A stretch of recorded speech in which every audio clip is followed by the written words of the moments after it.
Big pass என்னமோ red card கொடுத்து துரத்திருச்சு. ஆனா வெளிய மக்கள் எப்படி கொண்டாடி இருக்காங்க தெரியுமா?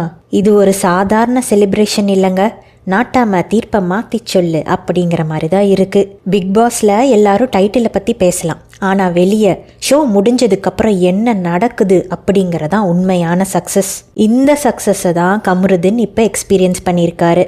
ஆவடியில நடந்த ஃபேன்ஸ் பார்ட்டியில தாறுமாறு செலிப்ரேஷன். ஒரு பெரிய ரோஜா மாலை, அதை கமருதீனால சுமக்க முடிஞ்சுதான்னு கூட தெரியல, அந்த அளவுக்கு கனமா இருக்கும் போல. பட்டாசெல்லாம் தெறிக்க விட்டு கிரீடம் கேக் கட்டிங்னு வேற லெவல் பண்ணிட்டாங்க.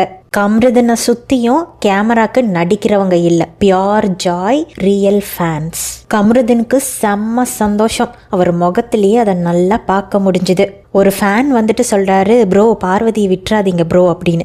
அது கமருதீன் கண்டிப்பா நான் பார்வதியை விட மாட்டேன் அப்படின்னு சொல்றாரு. அது மட்டும் இல்லாம ஃபேன்ஸோட சேர்ந்து டான்ஸ் ஆடி வைப் பண்ணிருக்காரு நம்ம கமருதீன். இன்னொரு ஃபேன் வந்துட்டு, ப்ரோ சாண்ட்ரா இந்த மாதிரி எவிக்ட் ஆயிட்டாங்களே உங்களுக்கு தெரியுமா அப்படின்னு கேட்க, எனக்கு தெரியும் அப்படின்ற மாதிரி தம்ஸ் அப் கொடுத்தும் ஓகே பண்ணிருக்காரு.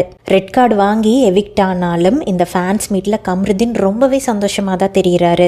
செம்ம ஜாலியா அங்கிருந்த எல்லாத்துக்கிட்டையும் கை கொடுத்துட்டு பேசிக்கிட்டு சிரிச்சுக்கிட்டு டான்ஸ் பண்ணிக்கிட்டு செம்ம வைப்ல இருந்திருக்காரு. டைட்டில் வரலாம் வராமலும் போகலாம், ஆனா இப்படிப்பட்ட ஒரு ஃபேன்ஸ் மீட் நடக்குதுன்னா ஆல்ரெடி வின் பண்ணிட்ட மாதிரி தானே.